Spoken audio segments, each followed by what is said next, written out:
much, and I appreciate your coming out this evening. Tonight we'll look at a family story, a Southern story, a little bit of history, and as a Southern story, it's also a United States story as well. We'll look at the background of my family racism. We'll look at my learning white supremacist views and my journey out of racism. The second part of the presentation will consist of readings from the diaries of my great-great-grandmother, whose family owned slave plantations in Mississippi and Louisiana.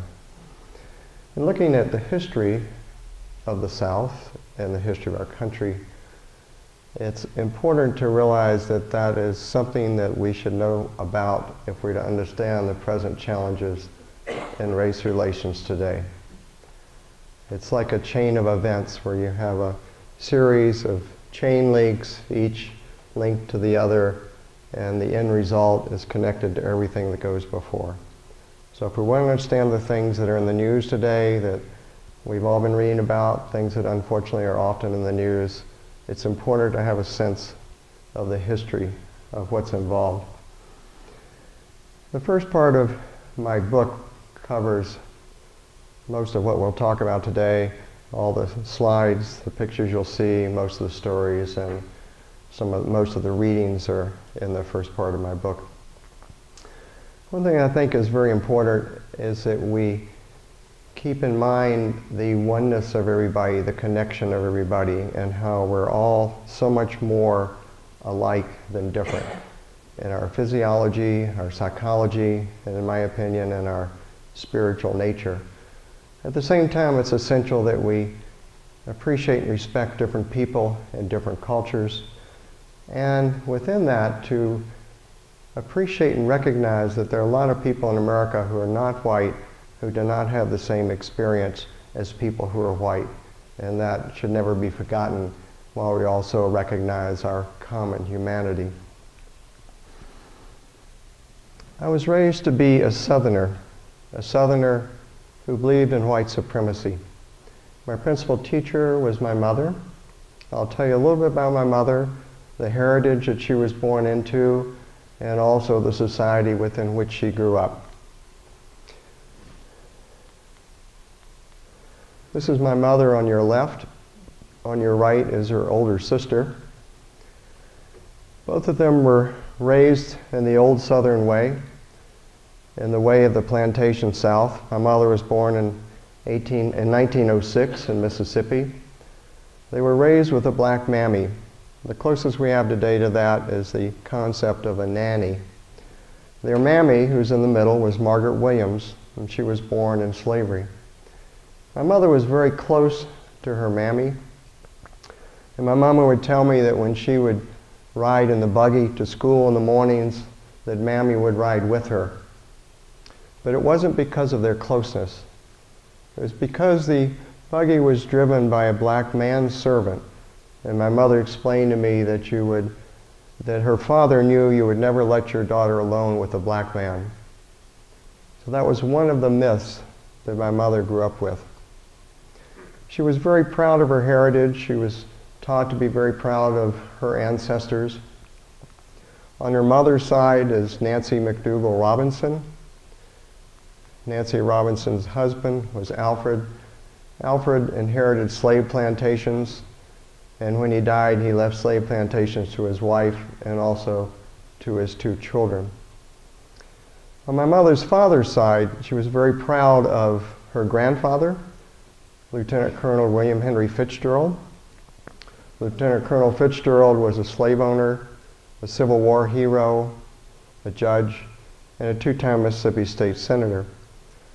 As a Mississippi State Senator, through at least his voting record, he helped create what we call the Jim Crow era. The Jim Crow era was from the late 1800s into the 1960s. It was a period of extreme oppression of black people, and it was a time which followed slavery, of course, and was a part of the oppression of black people ever since actually the beginning of the founding of our country in the very early days. It was a very difficult time for a very long time for black people. Lieutenant Colonel Fitzgerald is shown in this picture with the battle flag of his infantry division. He's in the center of the picture, the Tallahatchie Rifles. His division fought under General Robert E. Lee in the Army of Northern Virginia and a number of the major battles in the South. At Tallahatchie County Courthouse is a statue in memory of him as well as his regiment. My mother also grew up in the time of Jim Crow in Mississippi, as I did in my youth in Virginia. It was a time of total segregation. Black people who went to movie theaters were not allowed to sit on the main floor. They had to sit in the balcony. Restaurants were segregated with separate entrances and separate seating areas. Even drinking fountains were segregated. And in the segregated system, it wasn't just black people who were victims of the oppression. A lot of times anybody who was non-white fit in the same category. And by 1930, most of the southern states had what was called the one-drop rule, which meant if you had one drop of black blood, you were considered black. Now that can be a little hard to tell, I think, at least that's my understanding. So actually, if you just acted like you were black, whatever that meant, you could be put under those particular rules.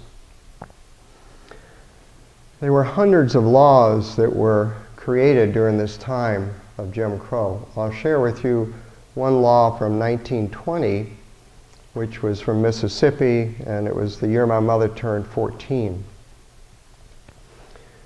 Any person presenting for public acceptance or general information arguments or suggestions in favor of social equality or intermarriage between Negroes and white people shall be subject to a fine not to exceed $500 or imprisonment not to exceed 6 months, or both fine and imprisonment.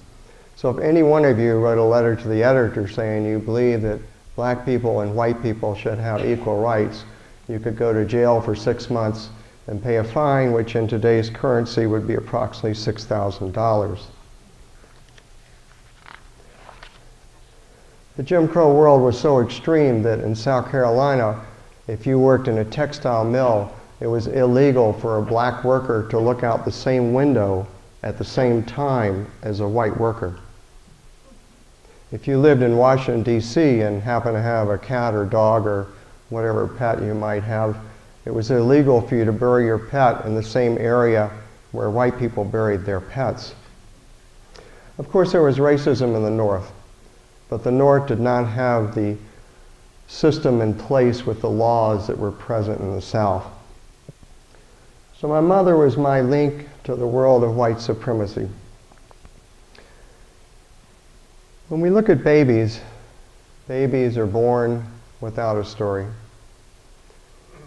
When I was born, shortly after my birth, I was actually given a story. It was on my birth certificate with my name. William, in part for Lieutenant Colonel William Henry Fitzgerald. Robinson, my middle name, for the Robinson lineage, which included at least 3 generations of slave plantation owners. With that name came the heritage of white supremacy. It was linked to what we call white privilege and the privileges white people have. It was also linked to the myths of the South in the early 1900s, the myths that helped justify slavery, the myths that helped justify the horrendous Civil War. My mother taught me that darkies, and she did use that word when I was a child, darkies were happier and better off as slaves because they were well cared for. She taught me that our family slaves were taken such good care of that when Lieutenant Colonel Fitzgerald freed his 1 or 2 slaves, at least one of them went to fight with him in the Civil War. Now that did happen for a variety of reasons, but to say that therefore slavery was kind is obviously an enormous leap. I remember visiting my grandmother's house in Mississippi with my mother. It was an old house built in the 1800s. It was on the Alban plantation, one of the slave plantations of my great-grandparents. I remember sitting in a large living room. In the corner was a bookcase, and there was a sofa that went along the wall across the bookcase. I was sitting on that sofa, and my mother handed me these old pieces of paper, which were slave receipts from my great-grandfather and my great-great-grandfather. I'll read you one of those slave receipts, which you see in the picture. Richmond, Virginia, September 24th, 1858. Received of A.B. Robinson $2,800, being paid in full for the purchase of 4 Negro slaves named Tom, Eliza, Phoebe, and Ann. The right and title of said slaves I warrant and defend against the claims of all persons whatsoever, and likewise warrant them sound and healthy, as witness my hand and seal, Thomas A. Turk. My mother was my main influence, and part of that was through verbal teachings, also through example. If we drove downtown, my hometown of Norfolk, Virginia, my mother saw a black person, click, click, doors were locked. The message, there was something to fear. I was taught that black people had a particular smell, so if you were around a black person, you might try to hold your breath or avoid that smell. You wouldn't want to touch a black person because they had unmentionable diseases. We also had a separate bathroom for our 2 black maids. Raise your hand if you saw The Help or read the book The Help. Anybody? Yeah. So it was a bit like that. My mother would not have been comfortable with our maids using the same bathrooms as us. My mother's myths were so strong that in her 90s, and I'm talking about roughly around the year 2000, she told me that she was surprised to hear that black people could actually use computers. Raise your hand if you know who General Colin Powell was. Okay, Secretary of Defense, the only black person to be the United States Secretary of Defense. Both my parents and my father shared my mother's views, believed that his intelligence must come from his having had a white ancestor.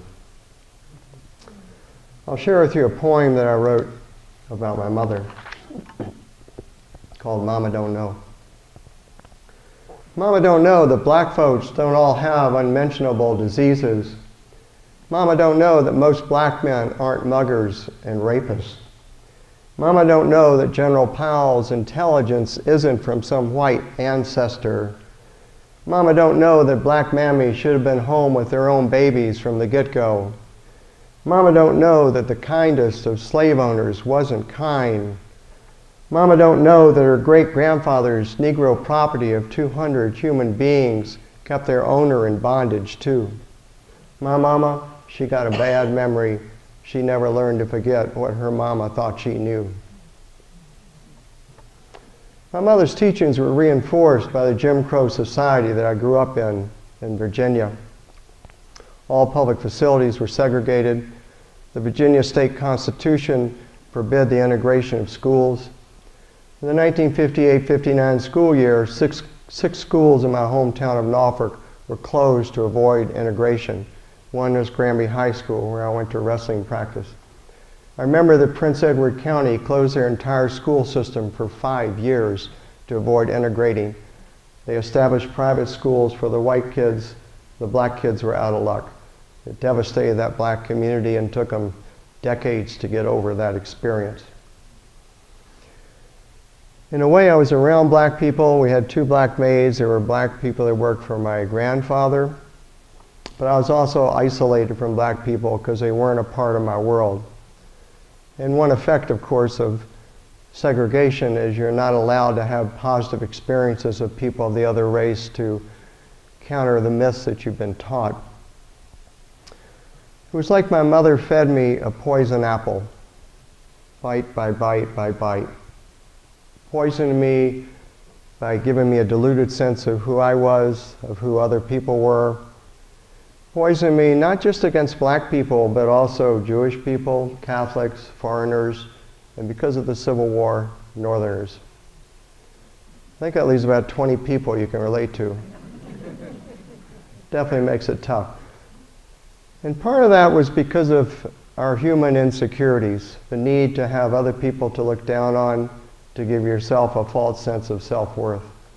That's one dynamic, as well as conditioning, teachings, and so on. I have a whole chapter in my book that talks about the psychology of prejudice.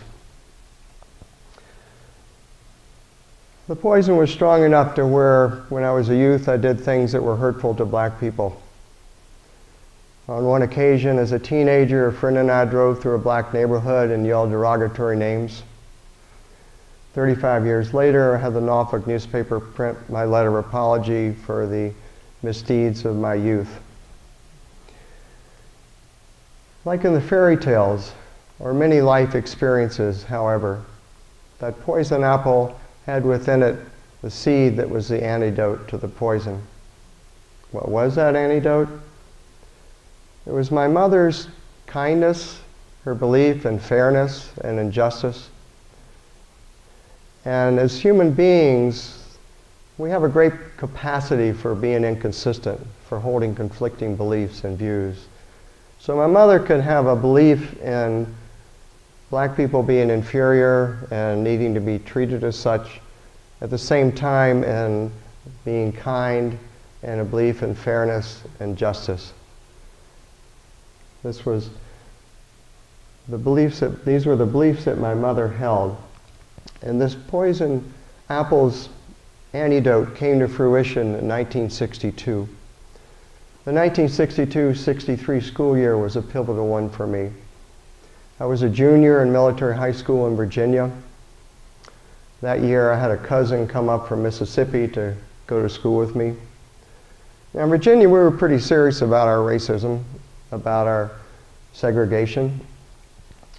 But compared to Mississippi, we were flaming liberals. Some of you remember 1962 was the year James Meredith became the first black student to enroll at Ole Miss, University of Mississippi Law School. He was escorted on campus with federal marshals during the midst of student riots. I had another cousin who was going to school at Ole Miss at that time, and he took his rifle back to school with him. And it wasn't to defend James Meredith. So my cousin, my other cousin, was with me in military school. And it came time for a holiday, and we took a bus from the military school across Virginia to Norfolk to spend the holiday with my parents. It was one of those large interstate buses. You've probably all seen them if you haven't ridden on them. Got the big sliding glass windows, the cloth seats. I was sitting next to the window and my cousin next to the aisle, and there happened to be a black woman sitting in front of him. Now, during most of his life in Mississippi, that would have been illegal. During my early life in Virginia, that would have been illegal. So my cousin just kicked the back of that woman's seat the entire bus ride. Just kick, kick, kick, kick. Now, I've been raised to believe in white supremacy, but I've been raised to be kind. A couple of years earlier, when I'd done hurtful things, it was a little bit different. I was younger. At this time, I was older, a little more mature. Also, I was an observer of something instead of a participant. So in that moment, there was something wrong with that experience. It didn't feel right to me. It wasn't right. And that experience worked on me for about a year and a half. And a year and a half later, I was riding in a car with one of my two older brothers, Fletcher. And I turned to him and I said, "Fletcher, is it really right for us to look down on people because they're a different color from us?" And his simple answer was the word no. One of the shortest conversations of my life, but definitely one of the most profound. It gave me permission to let go of a belief in white supremacy and racist beliefs. And I'm saying to let go of belief because I still had racist conditioning. I still have racist conditioning today. It runs deep.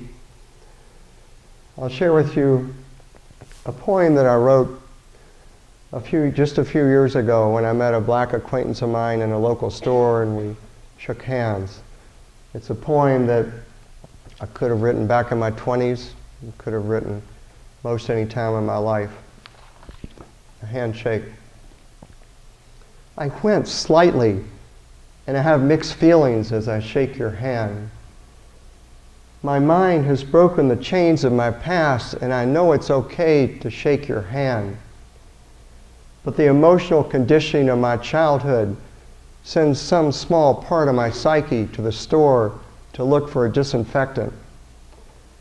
While once again I feel the pain, the lifelong pain, the wretched pain from the almost hereditary teachings of my Southern boyhood home. I lived in Cleveland in the early 70s teaching high school. An important event happened during that time.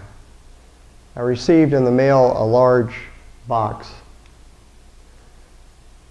I opened the box, and inside were photocopies of 11 volumes of diaries from my great-great-grandmother from the 1820s to the 1870s, 1,350 pages.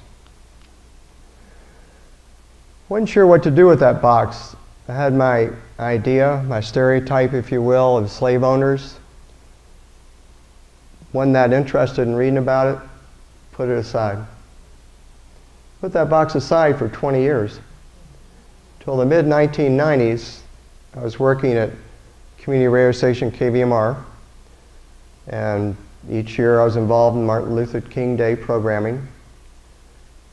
And I decided one summer I would dig out that box, dig out those diaries, and study them, and create a program about my family history of racism. I worked on that set of diaries for about 150 hours. And I learned some interesting things. One thing, that my great-great-grandmother was a pretty remarkable person in a lot of ways. I also could see where some of the myths came from that I was taught as a child. If you remember that slave receipt we looked at a few minutes ago, which conveys the concept of slaves as property. This was written 4 years after the Civil War. The first two sentences are, to me, perhaps the most profound sentences in the entire set of diaries. The other half, at the end, covers a different subject. 4 years after the Civil War, December 25th, 1869. I am glad the slaves are free. Yes, I am glad. But the Southern people should be paid for the property they have been robbed of. Our broad fields and unplanted lands show the wants of the Southern people. And the property, of course, that she refers to of being robbed of was the slaves. She also wrote about the pain of the Civil War. And don't let anybody kid you, that war in part was against civilians. May have been a necessary war. Probably was. Freed slaves, that was good. But many wars, unfortunately, are waged in part against civilians. February 24th, 1868. I'm having the silverware we have left cleaned. It's been abused by being thrown in the bayou when a Yankee raid was coming. Been in the house, hid in the woods, buried in the earth. To keep it from Yankee robbers, Colonel Coates' soldiers took all they could find and broke the china they could not take away and destroyed a bureau full of clothing and tore up and carried off books to throw away.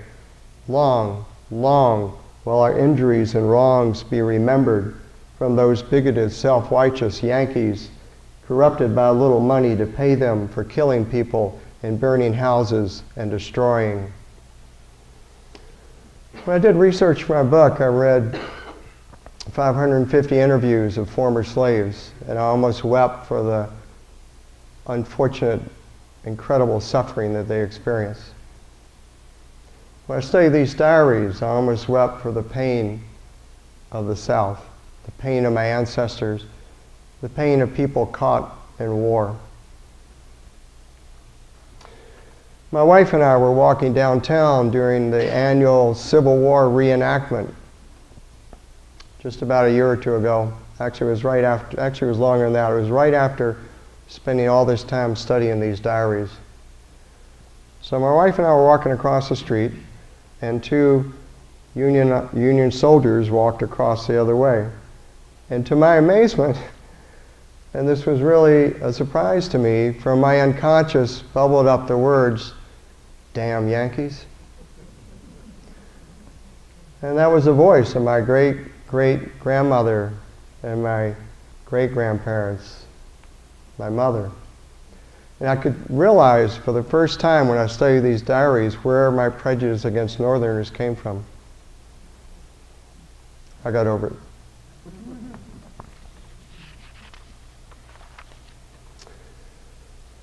Her writing also reflects stereotypes of black people.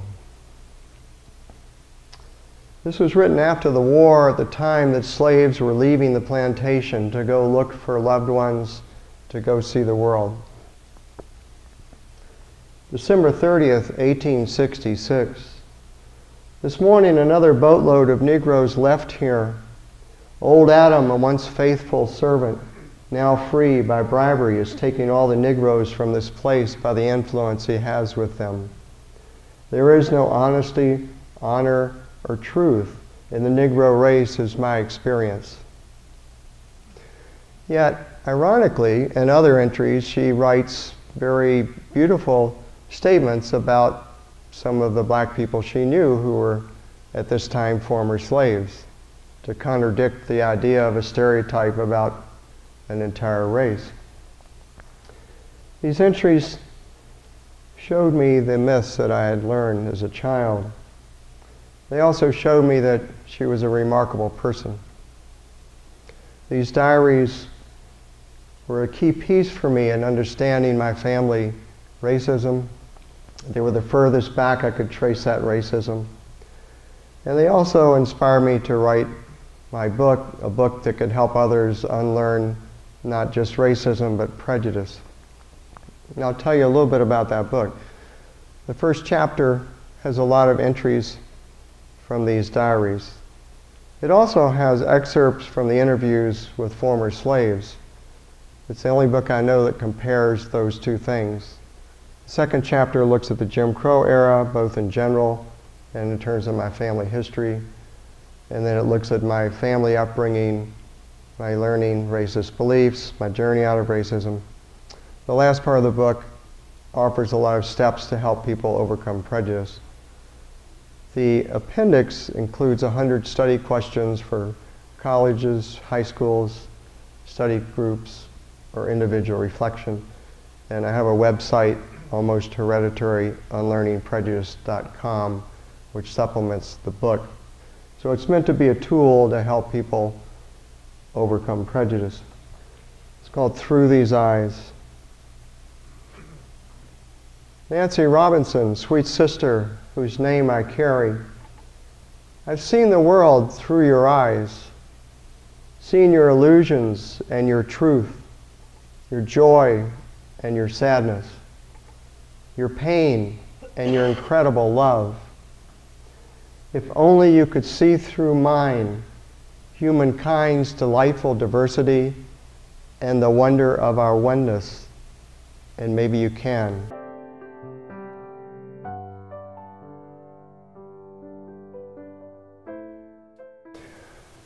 How often on average did my great-great-grandmother write? She was pretty prolific. I would say most days, several times a week. And interestingly, the diaries go back to the 1820s. They start pretty much when I started reading, about the time she got married, when she was 23, 24, and cover till her, shortly before her death. There's a gap in the diaries during the Civil War, which I regret. The diaries are fairly consistent from the 1820s up to early 1860s. Obviously there were some entries in the Civil War, and then some of the diaries are missing. and then it picks up again more at the end of the war. And what I imagine is that those particular volumes probably disappeared during the Yankee raid. You know, she writes about books being torn, taken away, destroyed. I can only guess that, but she wrote pretty frequently, a lot more than I would. Thank you. So the question was it more writing perhaps for future generations or perhaps for her own personal purposes? I would guess the latter. I have no indication that it was related to me. I appreciate it, but I have no indication she had me in mind as far as I know. It's interesting, she kept a diary, but she never gave any indication that it was written for anybody else. And like I say, I think there were probably, there were clearly some things that she didn't put in her diary. I mentioned the possibility regarding treatment of slaves. I think that's a very real possibility given her view that she was glad the slaves are free, which is just an incredibly profound statement for a slave owner to make. But I think there are some times where there was one place where she made some reference to something she was really upset about, which I think affected her husband or related to her husband, but she didn't write what that was. And she didn't write, in general, she didn't write a lot of deeply personal things. I mean, some of this is fairly personal, but overall, in fact, you know, it's 1,350 pages, and a fair amount of it's kind of boring. You know, it's like, well, I sewed today and I rode over to visit a neighbor. The next day I went over to visit a neighbor and I sewed. You know, and you know, okay, I mean, how much can you sew, right? But she sewed a lot, I guess. So it's, a lot of it's kind of boring. I mean, and they're very, very hard to read. Her handwriting was difficult and the style of writing was different.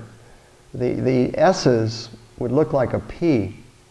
And sometimes I would spend, with a magnifying glass, 5 or 10 minutes trying to decipher one word that was a key to one paragraph, that was a key to something important, and I couldn't always get it.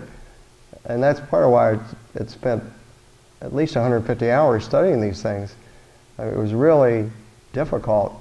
It was difficult to read the handwriting. And the handwriting varied over time. So the question, as I heard it, was when I look at my great-great-grandmother and her amazing ability to justify her life in regards to slavery, and to look at that the way she did, and how that might relate to us today, and things that we aren't looking at and are in denial about or not being honest about. Is that a fair statement? Okay, so yeah, and as human beings, we are more alike than different. And I believe that fundamentally there are things in me that are in everybody, including people who do things that are horrible. There are tendencies or thoughts or things that maybe don't come to fruition or aren't really manifested, but that there are parts of me that are unfair or that rationalize things. I think as human beings we tend to do that to some extent perhaps we all have our blind sides and our ways we justify things. I think that's a little bit of human nature. I mean, we might say people like my great-great-grandmother, that's going pretty far to rationalize something that horrific. But I think to some extent all those kind of tendencies are also in all of us as well in our own way.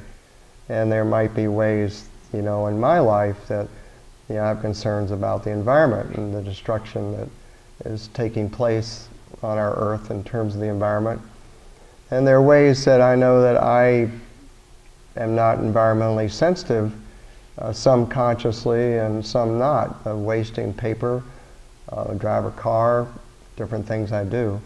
And I think to some extent, I'm sure there are things that I don't see in my life.